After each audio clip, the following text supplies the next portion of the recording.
Hello hello, j'espère que vous allez bien. Première vidéo de ma chaîne YouTube aujourd'hui. Ça y est, j'ai décidé de me lancer et j'arrive aujourd'hui du coup avec une vidéo sur mes Book Awards 2020, les meilleurs livres et les pires que j'ai pu lire cette année. Pour la première catégorie qui est donc le meilleur one-shot fantasy, j'ai choisi Heartless de Marissa Meyer. J'ai pas beaucoup accroché avec sa saga Les Chroniques Lunaires, mais alors celui-ci c'est une pépite. Ça raconte l'histoire de la Reine de Cœur avant qu'elle devienne méchante. Donc si vous adorez découvrir un petit peu les backstories des grands méchants, je pense que vous aimerez beaucoup ce livre. En plus ça nous permet de nous replonger dans l'univers d'Alice au Pays des Merveilles et ça j'ai juste adoré. Pour la catégorie meilleure fiction, j'ai choisi The Midnight Library de Matt Haig, qui a aussi gagné le prix de la meilleure fiction pour les Goodreads Choice Awards et à juste titre.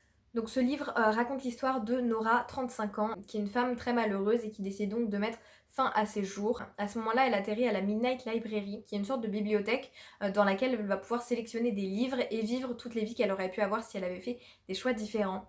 Et donc c'est un livre qui permet de mettre en fait les regrets en perspective et on se rend compte que à un moment donné de sa vie, on peut avoir l'impression qu'on a fait le tour, qu'il n'y a rien pour nous, qu'on est juste malheureux et qu'en fait si on avait pris le temps de vivre un peu plus longtemps, on se serait rendu compte que il y a beaucoup plus dans la vie que ce qu'on pouvait penser. Et c'est un livre vraiment hyper beau, hyper intéressant, très bien écrit. Par contre, bon, effectivement, du coup, il y a pas mal de trigger warning pour ce qui est suicide, dépression. Donc, je le recommanderais pas à tout le monde, mais si c'est pas des sujets qui vont vous trigger, vraiment, c'est une pépite ce livre. Et il se lit assez vite puisqu'il est pas très très long, il fait 280 pages.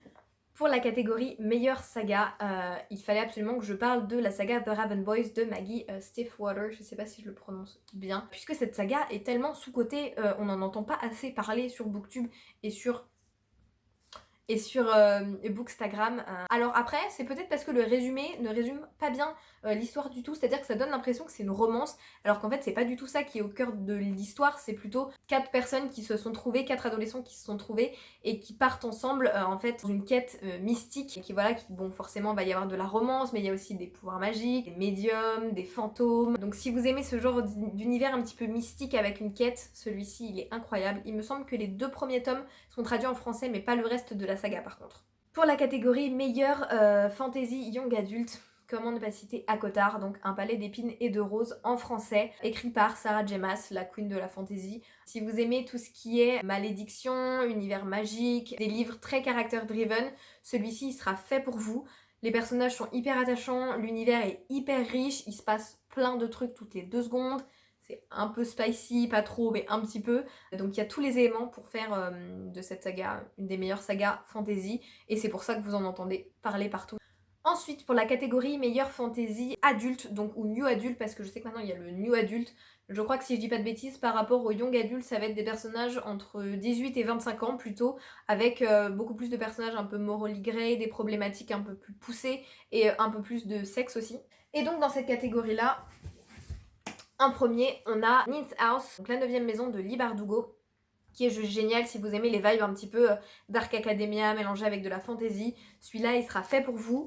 Juste, moi je lis pas mal en VO, mais je vous le recommande pas, puisque j'avais failli l'arrêter en version originale. Le début est assez lent et le langage est assez compliqué. Donc c'est quand même un livre que je vous recommande de lire plutôt dans votre langue maternelle. Je trouve que dans une langue qui est pas forcément la sienne, ça peut être très dur de s'immerger du coup dans l'univers, mais il est incroyable. Ensuite, comment ne pas parler aussi de Starless Sea de Erin Morgenstern. Celui-là, c'est un livre, soit vous l'adorez, soit vous ne l'aimez pas du tout. Pour ma part, je l'ai adoré. C'est très lyrique et aussi très tiré par les cheveux, un peu bizarre, c'est-à-dire que c'est un livre qui va être intéressant en fait de relire plusieurs fois puisqu'il y a plein de récits dans le récit et plein d'éléments que vous pourrez remettre en perspective qu'une fois que vous aurez lu le livre une première fois. Et j'adore ce genre d'univers tellement travaillé que du coup vous avez l'impression de lire une autre histoire quand vous le relisez une deuxième fois. Je sais pas si c'est clair, je pense que du coup je vous vends peut-être pas très bien le livre, mais il est incroyable et en plus mention spéciale pour cette couverture qui est juste magnifique.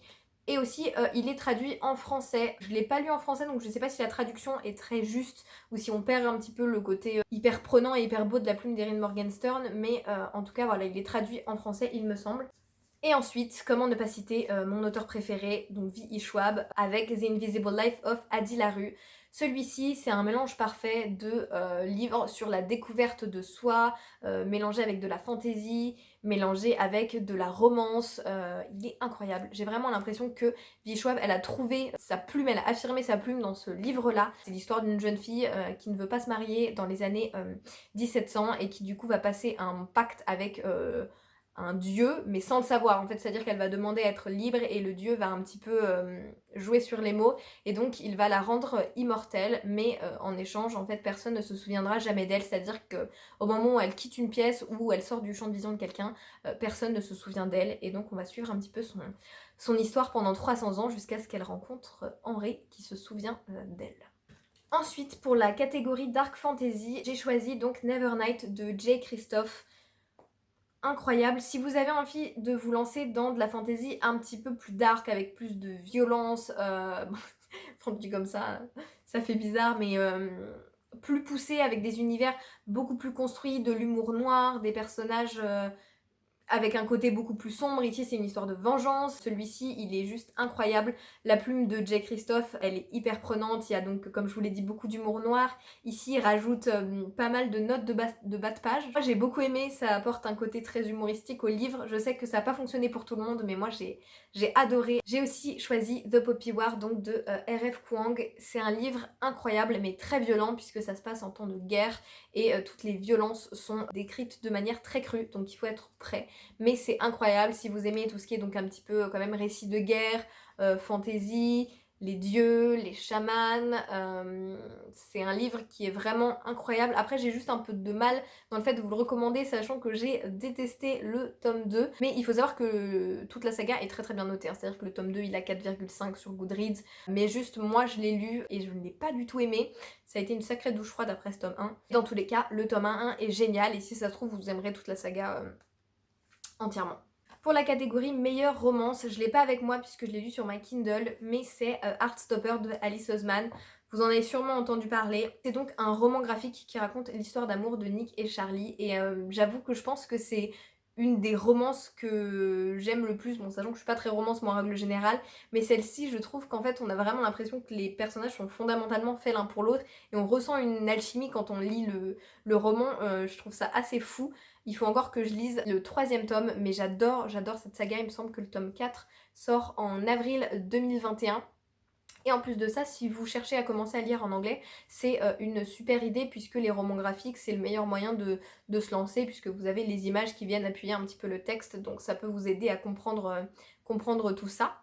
Ma plus belle surprise de 2020, ça va être Crescent City de Sarah J. Maas parce qu'en lisant ce livre, j'ai trouvé que la plume de Sarah J. Maas avait complètement évolué. J'ai l'impression qu'elle a vraiment trouvé son style, qu'elle est allée beaucoup plus dans le côté adulte, new adulte que young adulte, ça fait beaucoup de fois le mot adulte, mais en fait, elle a beaucoup moins cherché à reproduire le schéma qu'on voit partout de triangle amoureux. C'est une histoire avec des personnages du coup plus âgés, mais encore mieux construit je trouve que dans Akotar et pourtant j'ai beaucoup aimé Akotar mais je dois vous avouer que Crescent City les 800 pages je les ai dévorées et j'ai juste adoré ce livre-ci. Au niveau des meilleurs thrillers j'en ai choisi deux. En français j'ai choisi donc Il était deux fois de Franck Tillier qui est mon auteur préféré pour les thrillers, c'est-à-dire que j'ai absolument tous ses livres. Je trouve qu'il a ce talent en fait, cette chose que j'aime beaucoup de toujours faire croire un petit peu au début de ses livres que ça va être fantastique et ça ne l'est jamais. Il trouve toujours une explication logique et j'adore ça, c'est-à-dire que pendant les 200 premières pages du livre on se dit mais comment il va trouver une explication rationnelle à ça, et il y arrive toujours. Par exemple le pitch d'Il était deux fois, c'est l'histoire d'un homme qui en 2008 perd sa fille, elle disparaît et il va enquêter pour essayer de la retrouver. Il va s'endormir dans une chambre d'hôtel donc en 2008 et se réveiller 10 ans plus tard en 2018 avec aucun souvenir de ce qui s'est passé pendant ces 10 années. Et c'est du grand Frontilier, hein, ça m'a fait exploser le cerveau à plusieurs reprises et j'aime bien aussi le fait qu'il rattache ses livres en fait ensemble, c'est-à-dire que celui-ci va être rattaché à l'histoire du manuscrit inachevé si vous l'avez lu. Mais par contre sachez que vous n'êtes pas obligé d'avoir lu du coup le manuscrit inachevé pour lire celui-ci. Et ensuite, j'ai lu The Guest List qui a gagné du coup la catégorie meilleur thriller des Goodreads Choice Awards et pour cause. il était incroyable. Je l'ai en fait surtout écouté en audio sur l'application Scribd, puisqu'en fait, ce que j'ai beaucoup aimé, c'est que chaque point de vue de chaque personnage était lu par des acteurs différents, donc ça m'a permis de m'immerger complètement dans l'univers et ça m'a fait en fait apprécier le récit encore plus. On y suit l'histoire de plein de personnages qui vont assister en fait à un mariage sur une île en Irlande ou en Écosse, je sais plus, j'ai un doute. Et en fait, on sait dès le début du livre qu'un des invités ne va pas quitter l'île, on ne sait pas qui c'est. Et on va faire plein de sauts dans le temps entre le moment du meurtre et les jours qui le précèdent, avec les différents points de vue des personnages jusqu'au moment fatidique où on découvre l'identité de la personne assassinée. Et j'ai adoré, très très bien fait, j'ai vraiment envie de lire beaucoup plus de livres de Lucy Foley. Pour ce qui est de la catégorie des plus grosses déceptions, eh bien c'est Le Royaume assassiné d'Alexandra Christo, que je n'ai pas du tout aimé. Alors je sais pas si c'est le livre en lui-même qui m'a déplu, ou en fait si j'ai tellement entendu de bien sur ce livre que du coup quand je l'ai lu, je l'ai trouvé nul parce que je l'ai pas trouvé à la hauteur des attentes que je m'étais faites, je sais pas si c'est très clair. Mais en fait, j'ai pas du tout aimé la façon dont est raconté le récit, j'ai pas du tout trouvé ça prenant, j'ai trouvé les deux personnages principaux insupportables au possible, c'est-à-dire que c'était à dire qui est le plus grand méchant toutes les 2 secondes alors qu'ils sont juste ridicules. Enfin bref, je suis très véhémente, mais j'ai juste pas du tout aimé le livre. Après, sachez qu'il y a beaucoup de gens qui l'ont aimé, hein, donc c'est très subjectif, mais celui-ci, il a pas du tout été fait pour moi. Pour la catégorie de la plus belle couverture, forcément j'étais obligée de remettre The Invisible Life of Addie LaRue. Alors celle-ci c'est l'édition Illumicrate, mais même l'édition classique est magnifique. Le hardback a aussi des dorures comme ça. Incroyable. Et bien évidemment, il faut que je cite Crooked Kingdom de Leigh Bardugo. Celle-ci c'est l'édition collector que j'ai trouvée à 10€ sur Momox. Je vous dis pas comment j'étais contente quand je l'ai trouvée pour ce prix-là, en neuf. Elle est juste magnifique, à l'image du livre, qui est d'ailleurs incroyable. Franchement, si vous connaissez pas encore Six of Crows, je sais pas ce que vous faites, mais il faut foncer là. Pour les livres qui m'ont fait le plus pleurer, j'en ai deux que j'ai déjà cités, mais The Invisible Life of Addie LaRue m'a fait pleurer parce que on s'attache énormément au personnage d'Addie LaRue, on ressent tout avec elle, et Henry aussi, donc forcément ça m'a tiré quelques larmes.